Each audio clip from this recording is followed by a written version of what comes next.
pada pesakit yang mengalami stroke iskemik di mana terdapat penyumbatan saluran darah akibat bekuan darah dan seterusnya menyebabkan simptom seperti kelemahan secara tiba-tiba pada sebelah bahagian badan, kesukaran untuk berjalan, ataksia atau gangguan penglihatan, kesukaran memahami bahasa pertuturan atau tidak dapat menyebut perkataan dengan betul. Jadi dalam situasi ini adalah penting untuk segera ke hospital secepat mungkin, terutamanya di pusat rawatan strok tertiari, kerana dalam beberapa jam pertama selepas simptom bermula, jika bekuan darah itu dapat diuraikan melalui pelbagai kaedah, maka bekalan darah boleh dipulihkan dalam beberapa jam pertama selepas simptom bermula. Kemudian sesetengah simptom boleh dipulihkan sepenuhnya serta-merta. Dan selepas sebulan menjalani fisioterapi berterusan, pesakit-pesakit yang menerima rawatan ini akan menunjukkan pemulihan yang lebih baik berbanding mereka yang tidak menerima rawatan tersebut. Jadi apakah rawatan-rawatan lanjutan itu?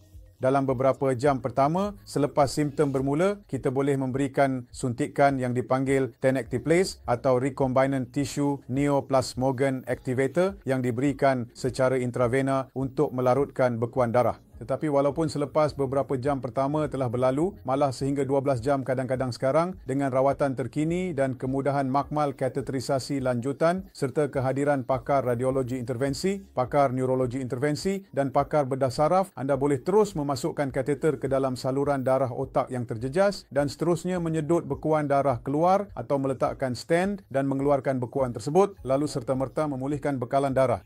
Dan kaedah ini sepatutnya jauh lebih berjaya jika dilakukan dengan betul pada masa yang tepat dan di hospital yang sesuai. Jadi perkara ini sangat-sangat penting. Sila ingat untuk datang ke hospital seawal mungkin dan jangan membuang masa di pusat-pusat kecil atau di klinik swasta walaupun ia milik pakar neurologi.